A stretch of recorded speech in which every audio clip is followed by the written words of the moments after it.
Hi everyone, it's Rusty here again, and today I'm going to talk about your sleep system. If you're in the market for a modern backpacking sleeping experience, stay tuned for some tips on what to consider.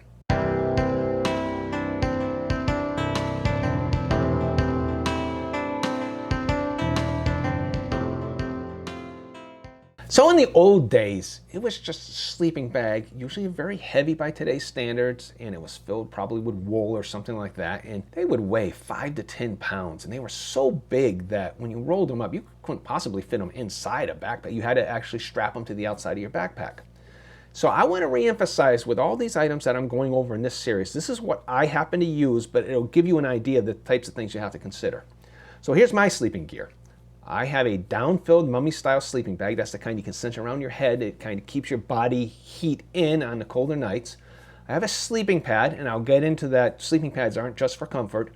And I happen to have a blow-up pillow and a pillowcase. And that may seem like a frivolous item, but it's really not, and I'll get into that. The total weight of these things, and you have to consider all of them when you're comparing them to the old sleeping bags that you used to just bring that, is 2.5 pounds, or 2 pounds 5 ounces actually, a little bit less than 2.5 pounds. It is the heaviest of the big three being your shelter, your sleep system, and your backpack. Now that's, for me, it's the heaviest. It might not necessarily be the heaviest for you, depending on what kind of tent you get, depending on what kind of pack you get. So here's what I have. Obviously I have a sleeping bag. I have a Sea to Summit Spark SP2, that's the model name. I don't know if that particular one's available anymore. I bought it a few years ago.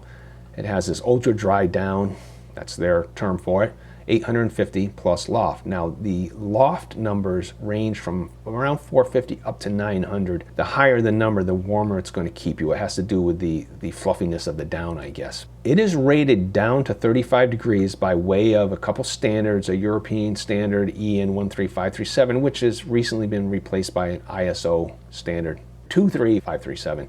I will actually leave a link to a good article that explains all this. So even though it's subjective, if the manufacturer is following these standards, and they're so similar that they're probably comparable to each other, you can at least know that the lower the number, the warmer it's going to keep you in the colder weather. If the manufacturer uses their own standards, well, at least comparing models within the manufacturer, the lower the number, the more comfortable it's going to keep you. And it is subjective. Some people get into a 35-degree bag, and if it's 35 degrees out, their teeth are going to be chattering. I actually, not intentionally, but I got myself into a situation where I was testing in the high 30s or mid 30s, and I was aware of the cold around me. I was able to throw on my puffy jacket, and I was able to sleep comfortably. Like I said, I was aware of the cold around me, but my teeth weren't chattering, so I was fine in this. Now be aware that I only camp 3 seasons, and I put that in quotes because it's not the full 3 seasons. It's like halfway through spring to halfway through fall. I don't go right up to December 21st, and I don't start on March 21st. So 6 months out of the year, but I'm hitting 3 different seasons. So this sleeping bag has a baffle design. So if I were to hold it up, I've got it stuffed in a stuff sack right now for later. But if I were to hold it up, there are baffles going across it, and that keeps the down restricted to these different baffles, and it keeps it from clumping too much in one area. And if you shake it out, usually the down will fluff up and you'll be fine. It comes with a compression sack for storage while you're on the trail. And it's important to keep that compression time kept to a minimum. Never store it at home in a compression sack. And I'll show you mine. And it's hard to tell. This is actually compressed quite small just because of the camera angle. That's about 1 foot wide. And I've mentioned this in other videos. I just imagine whenever I'm trying to stuff it that I'm out hiking with my father. You know, he's long passed, but I could imagine him looking at me doing it and saying, "You're not going to get that into that bag." It is amazingly how much this compresses, and it actually makes me a little nervous. I don't like that idea. The problem is if you're out on the trail and you're going to take a couple days off and you're going to stay at a hostel that's got bedding, you might leave this in your bag compressed for a few days, and that's not good for it. Now, instead of using this actual compression sack, because of that problem, possibly with the taking a few days off, I actually used my stuff sack. This was actually my original tent stuff sack. It's a little bit bigger. It's about 14 inches long, and it's a little bit fatter, but it still fits nicely in my backpack, so I can keep it protected in there. I happen to have my older sleeping bag stuffed in it, but my point is that, you know, the compression sack, you don't have to use the one that it comes with it. Just a thing to consider. So keeping the bag clean and dry is essential to it performing properly.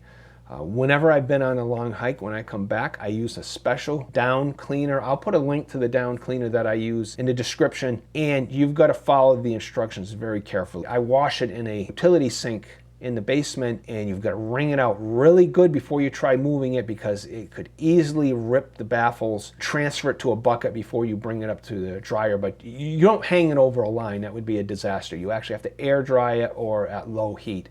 And it actually took several hours to dry it, but wow, what a difference it made. So then there's the sleeping pad. The sleeping pad provides both comfort and insulation. Both are important. It protects against rocks, roots, and hard shelter floors. That's the comfort part, but also prevents heat loss to the ground. You'd be surprised sleeping on the ground out in the woods. Your heat can get sucked out of your body if you're not careful. And that same thing actually happens if you're in a hammock, but you probably don't need a full pad in a hammock, but you do need an insulated pad in most hammocks. So I have this Thermarest Neo Air model. It's a blow-up pad. Insulating value is 4.2, and it's just like the insulating value that you might get from blown-in insulation in your attic. And 4.2 is actually good enough for me for the hiking that I do. It does work best if it's partially inflated, especially since I am a side sleeper and I move around a lot. I was once in a cabin with some other hikers, and I apologized when I got up in the morning. I said, I'm sorry this thing made so much noise and it's really not that comfortable. Well, one of the other hikers said to me, don't blow it up all the way. So what I do is I actually blow it up mostly all the way. I lay on it, I let out enough air until it gets to the point where it's actually comfortable for me to be lying on my side, hips not pushing through to the ground or wooden floor or whatever. I also bring a pillow. Many campers, if they even use a pillow, they just use a stuff sack with their dirty old clothes in it. That's not for me. I happen to have a Sea to Summit Arrows pillow, ultralight large. It's another blow-up item. Now, some people bring these little pump things with them. Figure if you can't blow up your pillow in your sleeping pad, then maybe you're not in condition to be out hiking. But, to each his own. I do use a pillowcase. It's a stuff sack I got from a hiker's box. A hiker's box is just where hikers leave things at a hostel that other hikers might use, but they don't use. Of course, I washed it immediately.